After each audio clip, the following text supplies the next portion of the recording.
আজকে সব খবরের পক্ষ থেকে ভিউয়ার্সদের প্রতি আন্তরিক শুভেচ্ছা ও অভিনন্দন।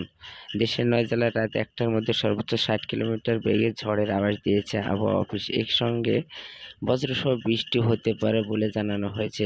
সোমবার 30 সেপ্টেম্বর রাত 1টা পর্যন্ত দেশের অভ্যন্তরীণ নদীবন্দরগুলোর জন্য দেওয়া আবহাওয়া পূর্বাভাসে এ তথ্য জানানো হয়।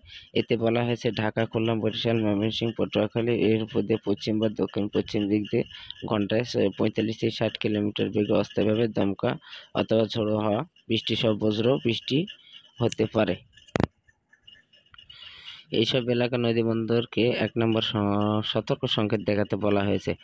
এদিকে সকাল 9টা থেকে পরবর্তী 24 ঘন্টার আবহাওয়া পূর্বাভাসে বলা হয়েছে, ময়মনসিংহ, চট্টগ্রাম, সিলেট বিভাগের অনেক জায়গায়, ঢাকা ও বরিশালের কিছু কিছু জায়গায় এবং রংপুর, রাজশাহী, খুলনা বিভাগের এক জায়গায় স্থায়ীভাবে দমকা হাওয়া, হালকা থেকে মাঝারি ধরনের বৃষ্টি অথবা বজ্র বৃষ্টি হতে পারে। সেসব দেশের কোথাও কোথাও মাঝারি ধরনের ভারী বর্ষণ হতে পারে।